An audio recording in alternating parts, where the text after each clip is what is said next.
Après leur bon match de la semaine dernière chez le leader à Tirlemont, les Namurois en étaient exactement à 10 matchs sans défaite, une belle série qui les mettait un peu dans l'euphorie. Mais un match piège les attendait hier soir, puisque les Merles étaient opposés à Kermt, une équipe flandrienne qui pratique quasiment exclusivement par contre.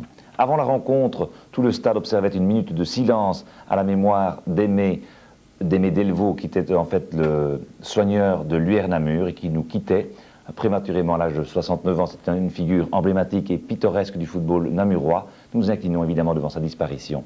Le match. Le marquage gêne les Namurois, ils essayent. Finalement, ce ballon arrive bien pour Negoué. Bon ballon avec Van Guest, accroché là, mais il garde l'avantage. Sur son pied gauche, un tir, très bon envoi. Et il faut une parade de qualité de Gillissen pour dévier ce ballon en coup de coin. Et belle ouverture maintenant sur le flanc gauche avec de l'espace pour Chimanga. Negoué qui laisse, a bien joué. Jacques Marc n'a pas pu contrôler. Dommage. La plus belle occasion sans doute. On est à la 19e. Et double hors-jeu. Oui. Ah, l'arbitre là n'a pas sifflé. Les jurys n'ont rien signalé, mais il est juste sur la ligne de hors-jeu. Il y était bien hors-jeu. Avec un centre, prise de la tête et le but. Ah oui.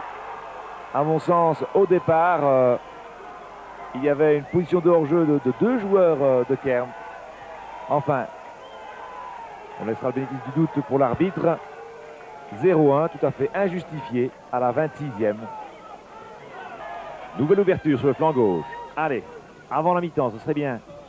Centre au deuxième poteau cette fois. Negoué amorti de la poitrine. Bon contrôle. Kermt se replie. Le gardien sauve momentanément. Reprise en force. Et la reprise de Jacquemart est déviée par Negoué, je pense. Mais l'arbitre a signalé la position hors jeu. Et le but est donc logiquement annulé. Dernière minute de jeu avant le repos en principe. Bonne ouverture pour Dalanga. Temporise, il y a du monde, non, pas pénalty, reprise à tête. Et oui, le but, c'est incroyable. Deux occasions, deux buts, c'est vraiment des points volés, ça. Et à nouveau en contre, un ballon très dangereux, peut-être le troisième but, espérons que non. Sur le pied gauche, très bonne intervention, mais en appui maintenant, et c'est le 0-3, oui. Ça a été bien suivi, il y avait d'abord eu évidemment Dalanga tout seul. Un sauvetage in extremis par le retour de Moreno. Mais voilà, Theis avait bien suivi. Et il fait donc imparablement 0-3, ça fait très mal évidemment. Un coup franc très bien placé ici à la 54e, il faudrait inscrire maintenant. Coup franc pour la faute de Herbots, qui lui a valu d'ailleurs un carton jaune. Bon Giovanni, superbe. Ah oui, magnifique. Magnifique. Le gardien n'a rien vu évidemment. Superbement tiré. Les unionistes rentrent dans le match. On est exactement à l'heure de jeu. Les Namurois poussent tenter plus. Et le coup de coin sauvé sur la ligne là par le gardien du pied. Moreno.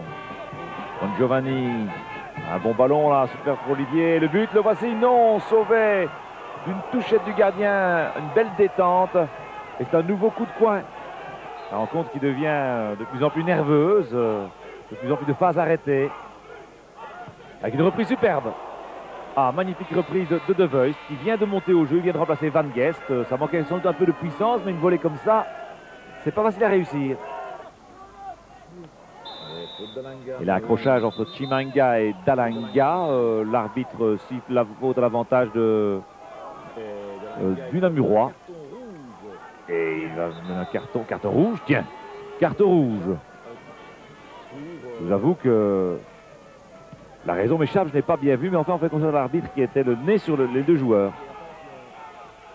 Jacobs commet la faute, oui.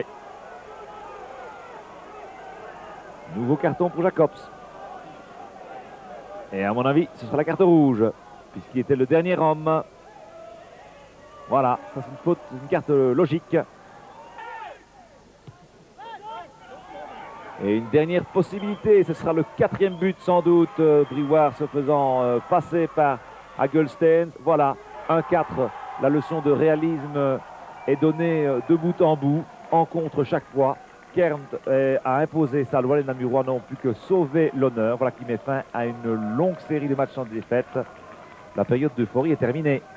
1-4, score final. Oui, c'était évidemment le coup d'assommoir et après cette défaite inattendue, les joueurs étaient KO au vestiaire. C'est donc tout naturellement que Michel Lazaron, l'entraîneur, est venu à notre micro pour les commentaires d'après-match.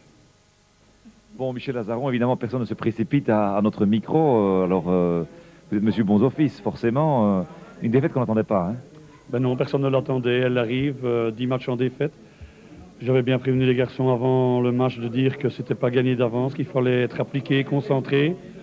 Je crois qu'ils l'ont été au début. On a même eu, entre la 10e et 25 minutes, un très bon quart d'heure.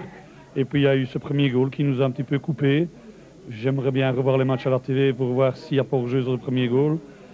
Après, bon, il a fallu un petit temps de se réorganiser. À la mi-temps, on change déjà un joueur qui n'avait pas nécessairement démérité, mais qui joue un peu loin de son homme.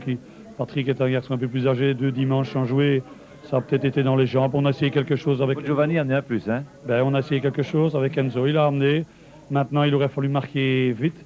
Et au lieu de marquer vite, on a pris le 3e goal. Je crois que ce goal-là nous tue. Maintenant, bon, sur le 2e goal, on peut encore peut-être dire quelque chose. Le 3e, je ne pense pas, moi, qu'il y ait hors-jeu. Les gens crient hors-jeu, mais enfin, bon, ça fait partie du foot.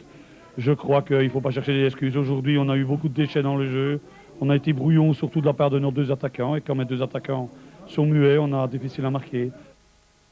Alors, au classement général, eh bien, on voit que les Namurois marquent le coup, évidemment. Tirlemont est également rejoint à la place de